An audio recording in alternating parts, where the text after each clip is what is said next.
کسی صاحب قرب پہ فتویٰ دے رہے ہیں، اگر چپ رہے ہیں وہ بھی تسلیم والے ہیں، مگر جنہوں نے بڑھ چڑھ کے فتویٰ کفر کفر کفر کے علاوہ انہیں کچھ یاد نہیں آتا، وہ بلے شاہ کہتے ہیں بلیا کافر کافر آخ دے تو واہ ہوا ہوا کہ تجھے جو کافر ہیں وہ کافر کہہ رہے ہیں، لہذا تو کہہ ہاں تم سچے ہو، بلیا کافر کافر آخ دے تو واہ ہوا ہوا۔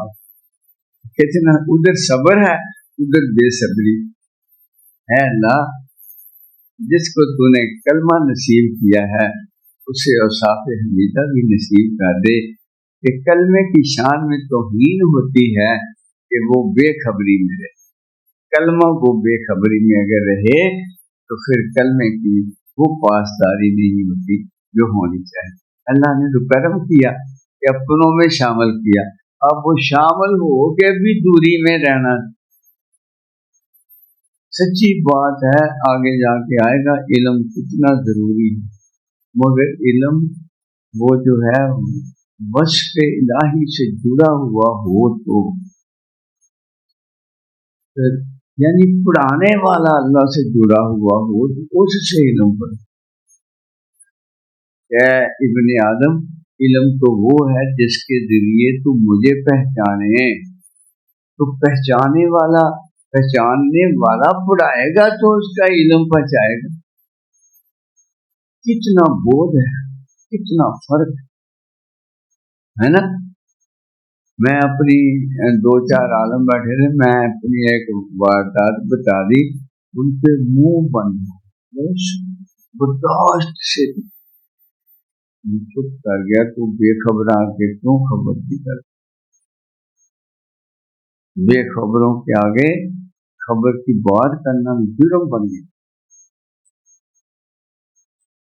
اس طرح معنی اور تحقیق حقیقت کا راستہ اختیار کرنا اسی کا کام ہے جو اس کام کے لیے پیدا کیا گیا ہے، بخلاف اس کے جو اس کام سے نابلد ہے۔ اگر وہ اس کام میں ڈالا جائے تو اسے اس کا پورا کرنا دشوار ہے، جو یعنی صلاحیت کے وجہ سے ہی اس کے قابل نہیں ہے۔ اس کو زبردستی اگر پڑھاؤ گے تو وہ خود یا تو ختم ہو جائے گا یا وہ اس کے الٹ چلے گا۔ کبھی قرآن نے کہا تکلم الناس بالبر، ہر آدمی کی سطح پہ بات۔ اب سطح کیسے بنتی ہے؟ کانٹیکٹ سے، اچھے کانٹیکٹ سے اچھی سطح بنتی ہے اور برے کانٹیکٹ سے بری سطح، یہ وہ خود اس کا اختیار کیا ہوا ہوتا ہے۔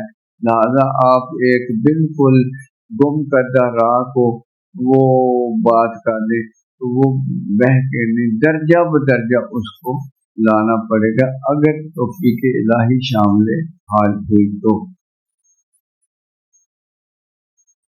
حضور پر صلی اللہ علیہ وسلم نے فرمایا یعنی جو انسان جس کام کے لیے بنایا گیا ہے اسے وہی کام آسان ہے اور اس پر اس کام کا راستہ آسان ہو جاتا ہے۔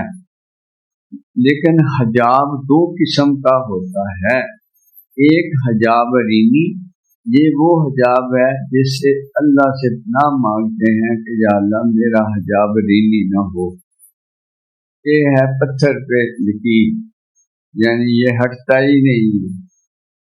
اس لیے بعض صوفیاء سے وہ بندے بہہ گئے، نکل گئے، پینے کے گر گئے۔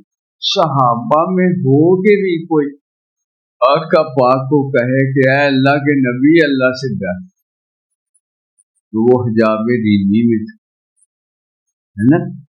حق دعا سب سے بڑے حجاب اٹھانے والے، تو اس نے کل اب جو ہندا کا سلام لانا ہے یا ویشی کا سلام لانا ہے، جیسے آقا پاک میرے سامنے نہ، مگر وسعت کلمہ بخش دی کہ بخشا جائے، یہ اللہ کا بندہ جو بخش، پھر یاد میں کمی ہوگی مگر بخشش تو ہو جائے گی۔ تو حجاب رینی آپ فرماتے ہیں کہ وہ حجاب ہے جس سے اللہ کی پناہ مانگنی چاہیے کہ یہ حجاب ہٹتا نہیں، یہ جاتا ہی نہیں، اس لیے کہ حجاب جس پر آیا پھر دور نہیں ہوتا۔ دوسرا حجاب غینی ہے، یہ جلد رفع ہو جاتا ہے، اس کی تصریح یوں ہے کہ ایک انسان جب اچھی صحبت پاک میں بیٹھتا ہے تو اس کا حجاب جو ہے وہ باطل ہو جاتا ہے، وہ ختم ہو جاتا ہے، وہ دور ہو جاتا ہے اور وہ حقیقت شناس بننا شروع ہو جاتا ہے۔ لہٰذا میری کتاب کا نام ہے کہ حجابات گینی اور حجابت ریمی کے کرے، تو انہوں دونوں بتا دیا کہ اگر میری کتاب پڑھ کے حجاب نہ ہٹے تو وہ حجاب ریمی ہے، اس کا جو ہے کوئی علاج ابھی تک پیدا نہیں ہوا۔ یہ قرآن کی فراعت کرا دیتے ہیں، کلا بل ران علی قلوبہم، ہرگز نہیں بلکہ ان کے دلوں پر ہے محمود رنگ چڑھا ہوا ہے، وہ ابو جہل ہے۔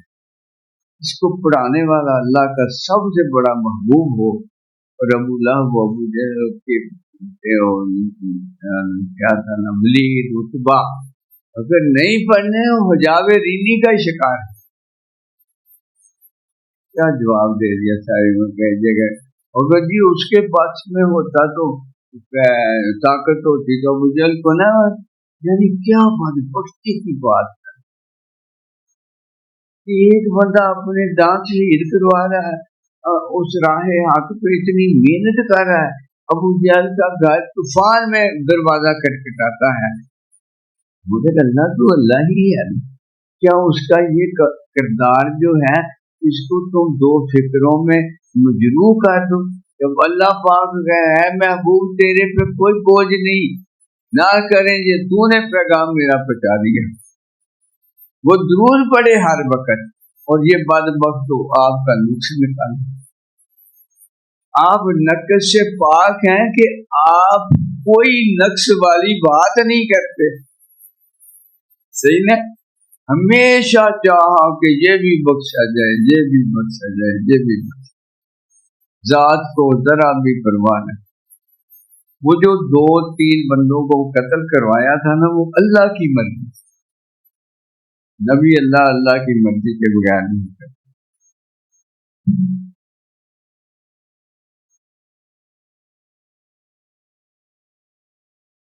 بے شک لوگ جو کافر قطعی ہیں محبوب کا، انہیں آپ کی تعلیمات کا کچھ اثر نہیں ہوتا، اثر انہی قلوب پہ ہوگا جن میں کوئی نہ کوئی قبولیت کا شرف جو ہے رکھا گیا۔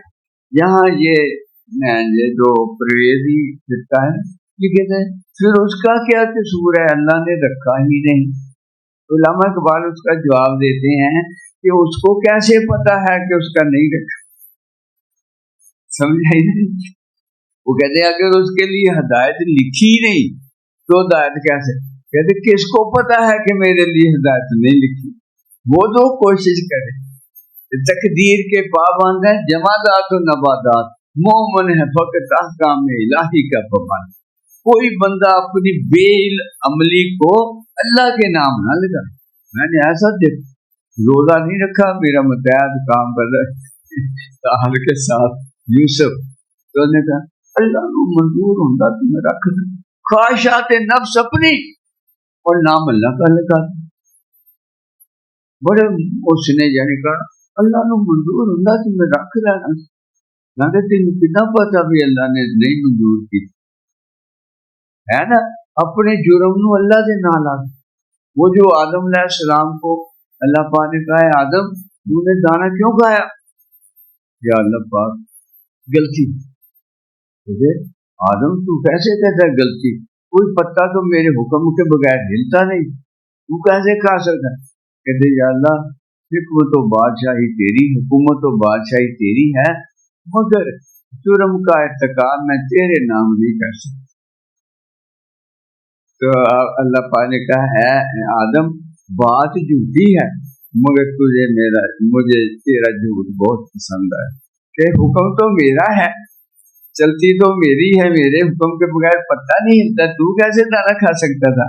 مگر جو تو نے اظہار کیا ہے کہ جرم کا ارتکاب یا اللہ میں تیرے نام نہیں کر سکتا، یہ آدمیت۔ اب شیطان کی سن، او آدم، او شیطان تو نے آدم کو کیوں بہکایا؟ کہتا آدم کو تو میں نے بہکایا، مجھے کس نے بہکایا؟ اللہ کے نام لگا دیا نا، جو ایسا کرے وہ شیطان ہے، جو ایسا کرے وہ آدم، جو اپنے جرموں کو اپنے نام لگائے کہ یا اللہ یہ میری غلطی ہے، وہ جو ہے آدم ہے۔ اور جو نفس اور شیطان کہ اللہ اور کہے اللہ چاہتا تو میں ایسا کر لیتا، اللہ تو اللہ کے نام لگائے، وہ شیطانی سے یہ شروع سے ہی حد قائم کر دی۔ اے اللہ پاک تو ہمیں اپنے انعمت علیہم کے راستے پہ تاکہ ہم ہر سانس تیری بارگاہ میں قبولیت والا